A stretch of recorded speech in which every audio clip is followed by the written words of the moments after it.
Hi hello guys welcome back to Aadya colourful. ನಾನು ಸುಮಾ.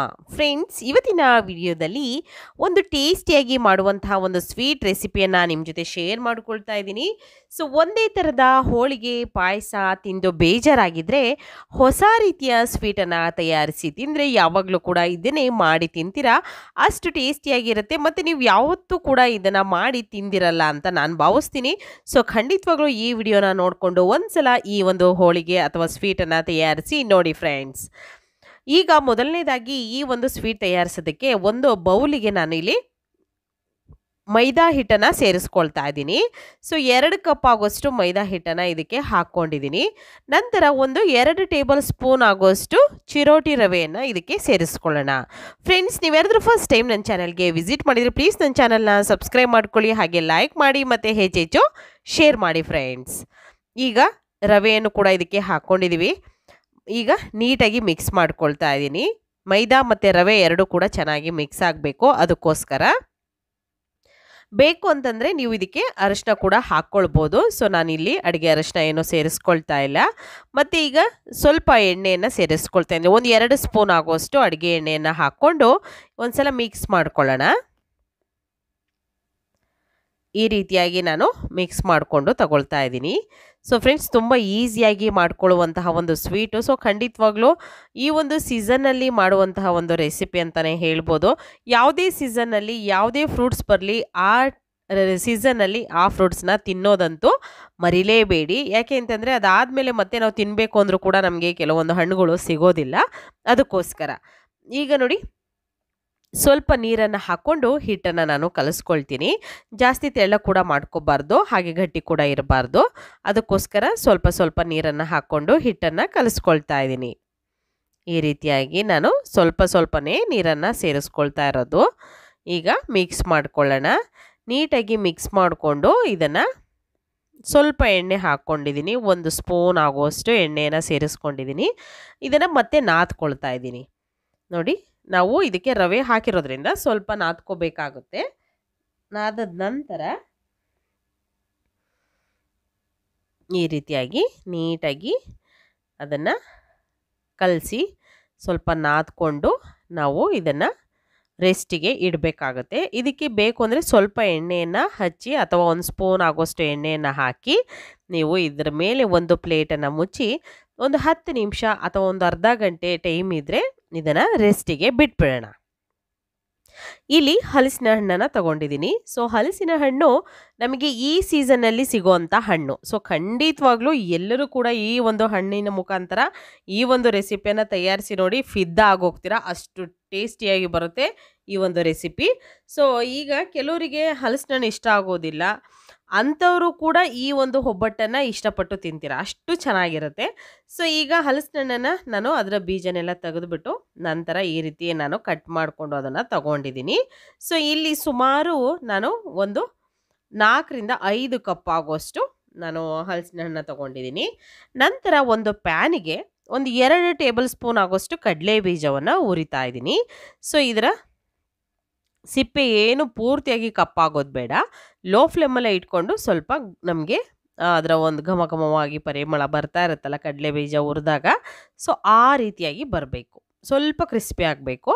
ಅದಕ್ಕೋಸ್ಕರ ಸ್ಟವ್ನ low ಫ್ಲೇಮಲ್ಲಿ ಇಟ್ಕೊಂಡು ಇದನ್ನು ನಾನು ರೋಸ್ಟ್ ಮಾಡ್ಕೊಳ್ತಾ ಇದ್ದೀನಿ. ಸೊ ಈಗ ಇದಾಗಿದೆ. ಇದರ ಸಿಪ್ಪೆಯನ್ನೆಲ್ಲ ಕ್ಲೀನ್ ಮಾಡ್ಕೊಳ್ಳೋಣ, ಒಂದು ಸೈಡ್ ತೆಗೆದು ಇಟ್ಕೊಳ್ಳೋಣ.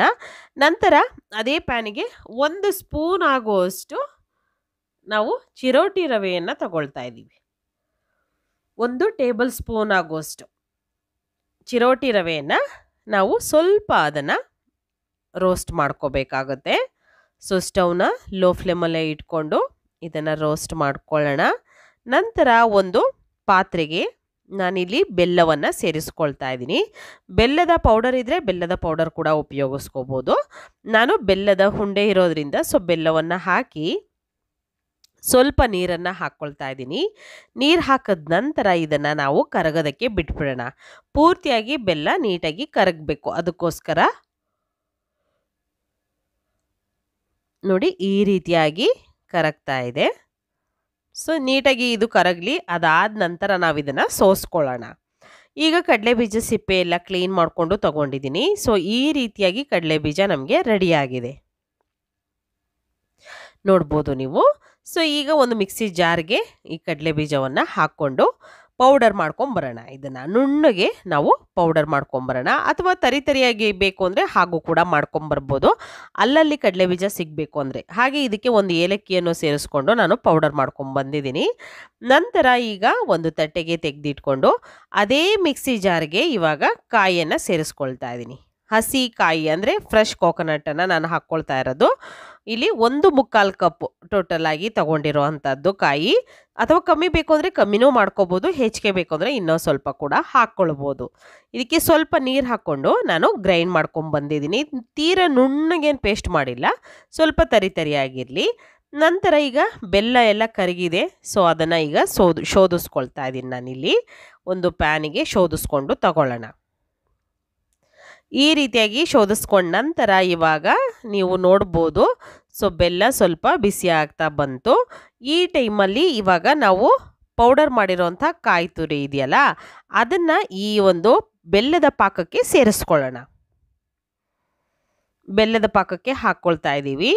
ಈ ರೀತಿಯಾಗಿ ಹಾಕಿದ ನಂತರ ಒಂದ್ಸಲ ಚೆನ್ನಾಗಿ ಮಿಕ್ಸ್ ಮಾಡಿಕೊಂಡು ತಗೊಳ್ಳೋಣ. ಇದನ್ನು ಈ ರೀತಿಯಾಗಿ ಮಿಕ್ಸ್ ಮಾಡ್ಕೊಳ್ಳೋಣ. ಸೊ ಗಟ್ಟಿ ಆಗಲಿಲ್ಲ, ತೆಳ್ಳಗಾಗಿದೆ ಅಂತ ಹೆದರ್ಕೊಳ್ಳೋ ಅಂಥದ್ದೇನಿಲ್ಲ. ಸೊ ಅದು ಬೇಯ್ತಾ ಕಲರ್ ಕೂಡ ಚೇಂಜ್ ಆಗುತ್ತೆ ಮತ್ತು ಗಟ್ಟಿ ಆಗ್ತಾ ಬರುತ್ತೆ. ಈಗ ಚೆನ್ನಾಗಿ ಮಿಕ್ಸ್ ಮಾಡಿಕೊಂಡು ಇದನ್ನು ಬೇಯಿಸ್ತಾ ಇದ್ದೀನಿ. ಸೊ ನೋಡ್ಬೋದು ನೀವು ಕೂಡ ಸ್ವಲ್ಪ ಟೈಮ್ ತೊಗೊಳುತ್ತೆ ಹೂರಣ ಮಾಡೋದಕ್ಕೆ. ಆದರೆ ನೀವು ಇದನ್ನು ಮಾಡಿ 1 ತಿಂಗಳವರೆಗೂ ಕೂಡ ಸ್ಟೋರ್ ಮಾಡಿ ನೀವು ಫ್ರಿಡ್ಜಲ್ಲಿ ಇಟ್ಕೋಬೋದು. ಆಚೆ ಇಟ್ಕೊಳ್ತೀವಿ ಅಂದರೆ ಒಂದು 3ರಿಂದ 4 ದಿನದವರೆಗೂ ಕೂಡ ನೀವು ಆಚೆ ಇದನ್ನು ಇಟ್ಟು ನೀವು ಮಾಡ್ಕೋಬೋದು. ಮತ್ತು ಈಗ ಹಾಗೆ ಹಲಸಿನಣ್ಣನ್ನು ಈಗ ಮಿಕ್ಸಿ ಜಾರಿಗೆ ಹಾಕ್ಕೊಳ್ತೀನಿ. ಓಕೆ, ಸೊ ಈಗ ಎಲ್ಲದನ್ನು ಕೂಡ ನಾನು ಗ್ರೈಂಡ್ ಮಾಡ್ಕೊಂಬರ್ತೀನಿ, ಸ್ವಲ್ಪನೇ ಹಾಕ್ಕೊಂಡು. ಪೂರ್ತಿ ಒಂದೇ ಸಲ ಹಾಕ್ಕೊಳಕ್ಕಾಗಲ್ಲ, ಒಂದು 2ರಿಂದ 3 ಬ್ಯಾಚ್ ಮಾಡ್ಕೊಳ್ತೀನಿ.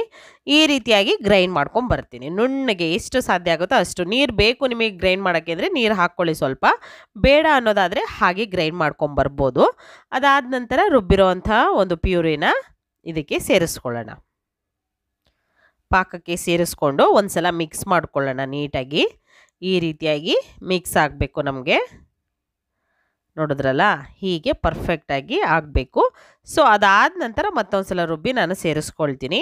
ಚೆನ್ನಾಗಿ ಮಿಕ್ಸ್ ಮಾಡಿಕೊಂಡು ಚೆನ್ನಾಗಿ ಬೇಯಿಸಬೇಕು. ಮೇಯ್ನು ನಮಗೆ ಹೂರಣ ಬೇಗ ಕೆಟ್ಟೋಗಬಾರ್ದು ಅಂದರೆ ನಾವು ಎಷ್ಟು ನೀಟಾಗಿ ಇದನ್ನು ಬೇಯಿಸ್ಕೊಳ್ತೀವೋ ಅಷ್ಟು ಚೆನ್ನಾಗಿ ನಮಗೆ ಹೂರಣ ಉಳಿಯುತ್ತೆ, ಮತ್ತು ಅಷ್ಟೇ ಟೇಸ್ಟು ಕೂಡ ಚೆನ್ನಾಗಿ ಬರುತ್ತೆ.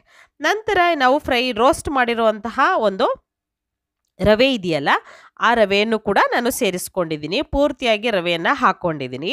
ಹಾಕಿದ ನಂತರ ಒಂದ್ಸಲ ಮಿಕ್ಸ್ ಮಾಡಿಕೊಂಡು ನಂತರ ಕಡಲೆ ಬೀಜದ ಪುಡಿ ಇದೆಯಲ್ಲ ಅದನ್ನು ಕೂಡ ಹಾಕ್ಕೊಳ್ತಾ ಇದ್ದೀನಿ. ಈಗ ಮಿಕ್ಸ್ ಮಾಡ್ಕೊಳ್ಳೋಣ. ಕಡಲೆ ಬೀಜದ ಪುಡಿಯನ್ನೆಲ್ಲ ಹಾಕಿ ಒಂದ್ಸಲ ಮಿಕ್ಸ್ ಮಾಡಿಕೊಂಡು ಚೆನ್ನಾಗಿ ಇದನ್ನು ಬೇಯಿಸ್ಕೋಬೇಕು. ನೋಡಿ, ಕಲರು ತಾನಾಗಿಯೇ ಚೇಂಜ್ ಆಗುತ್ತೆ. ಸೊ ನೀವೇನು ಜಾಸ್ತಿ ಕಷ್ಟಪಡೋದೇನು ಬೇಡ, ತುಂಬ ಈಸಿಯಾಗಿ ಮಾಡ್ಕೊಳ್ಳುವಂತಹ ಒಂದು ರೆಸಿಪಿ. ಈ ರೀತಿ ನೀವು ಹೂರಣ ರೆಡಿ ಮಾಡಿ ಇಟ್ಕೊಂಡ್ರೆ ಯಾವಾಗ ಬೇಕು ಆವಾಗ ನೀವು ಒಬ್ಬಟ್ಟನ್ನು ಮಾಡ್ಕೋಬೋದು, ಅಥವಾ ಈ ಸ್ವೀಟನ್ನು ಮಾಡ್ಕೋಬೋದು. ಒಬ್ಬಟ್ಟು ಬೇಕಂದರೆ ಒಬ್ಬಟ್ಟು ಮಾಡ್ಕೋಬೋದು. ಈ ಸ್ವೀಟ್ ಮಾಡ್ಕೊಳ್ತೀವಿ ಅಂದರೆ ಖಂಡಿತ ಈ ರೀತಿಯಾಗಿ ಮಾಡ್ಕೋಬೋದು. ಈಗ ಚಿಕ್ಕ ಒಂದು ಬಾಲ್ ಸೈಜಲ್ಲಿ, ಒಂದು ಸಣ್ಣ ಬಾಲುಗಳ ಸೈಜಲ್ಲಿ ನಾನು ಆ ಉಂಡೆಯನ್ನು ಮಾಡ್ಕೊಂಡು ಇಟ್ಕೊಂಡಿದ್ದೀನಿ.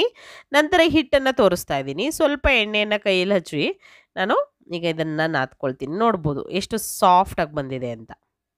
ಜಾಸ್ತಿ ಏನು ನಮಗೆ ಟೈಮ್ ಏನು ಬೇಕು ಅಂತ ಏನಿಲ್ಲ, ಒಂದು ಅರ್ಧ ಗಂಟೆ ಅಥವಾ 1 ಅವರ್ ಇದ್ದರೆ ಸಾಕು. ಈಗ ಸ್ವಲ್ಪ ಹಿಟ್ಟನ್ನು ತಗೊಳ್ಳೋಣ. ಹಿಟ್ಟನ್ನು ಸ್ವಲ್ಪ ತಗೊಂಡು ಈಗ ಒಂದು ಪೇಪರ್ನ ತಗೊಂಡಿದ್ದೀನಿ. ಬಟರ್ ಪೇಪರ್ ಇದ್ದರೆ ಬಟರ್ ಪೇಪರ್ ಉಪಯೋಗಿಸಿ, ಅಥವಾ ಬಾಳೆದೆಲೆ ಇದ್ದರೆ ಬಾಳೆದೆಲೆಯನ್ನು ಉಪಯೋಗಿಸಿ ನೀವು ಮಾಡ್ಕೋಬೋದು. ನಾನೊಂದು ಪ್ಲಾಸ್ಟಿಕ್ ಪೇಪರ್ನ ತಗೊಂಡಿದ್ದೀನಿ. ಈಗ ಪ್ಲಾಸ್ಟಿಕ್ ಪೇಪರಲ್ಲಿ ಈ ರೀತಿ ನಾವು ಹಿಟ್ಟನ್ನು ತಗೊಂಡು ಲಟ್ಟಿಸ್ಕೊಳ್ಳೋಣ.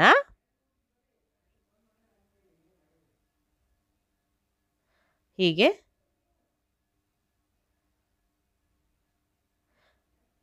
ಲಟ್ಟಿಸ್ಕೊಂಡು ಈಗ ಸ್ವಲ್ಪ ಹೂರಣ ನಾವು ಇಟ್ಕೊಳ್ಳೋಣ. ಈ ರೀತಿಯಾಗಿ ಹೂರಣ ಇಟ್ಟು ಇದನ್ನು ಕ್ಲೋಸ್ ಮಾಡ್ಕೊಳ್ಳೋಣ. ಹೀಗೆ ಕ್ಲೋಸ್ ಮಾಡಿಕೊಂಡು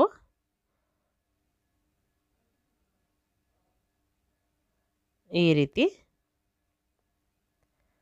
ಕ್ಲೋಸ್ ಮಾಡ್ಕೊಳ್ಳೋಣ. ಎರಡೂ ಸೈಡ್ ಕೂಡ ಕ್ಲೋಸ್ ಮಾಡಿಕೊಂಡು ನಾವು ಈಗ ಸ್ವಲ್ಪ ಬೇಕು ದಪ್ಪ ಆಗುತ್ತೆ ಅನ್ನೋದಾದರೆ ಈ ರೀತಿಯಾಗಿ ಲಟ್ಟಿಸ್ಕೊಂಡ್ರೆ ಆಯಿತು. ತುಂಬಾ ಈಸಿಯಾಗಿ ಮಾಡಿಕೊಳ್ಳುವಂತಹ ಒಂದು ಸ್ವೀಟ್ ರೆಸಿಪಿ, ಹೊಸ ರೀತಿಯ ಒಂದು ಸ್ವೀಟು. ಸೊ ಒಂದೇ ಥರದ ಹೋಳಿಗೆ ಪಾಯಸ ಈ ರೀತಿಯಾಗಿ ಮಾಡ್ಕೊಂಡು ತಿಂದಿರ್ತೀರ. ಆದರೆ ಹೊಸ ಥರದ್ದು, ಹೊಸ ರುಚಿ, ಹೊಸ ವಿಧಾನದಲ್ಲಿ ನೀವು ಮಾಡಿಕೊಂಡು ಒಂದ್ಸಲ ತಿಂದು ನೋಡಿ ಹೇಗಿತ್ತು ಅಂತ ತಪ್ಪದೆ ತಿಳಿಸಿ.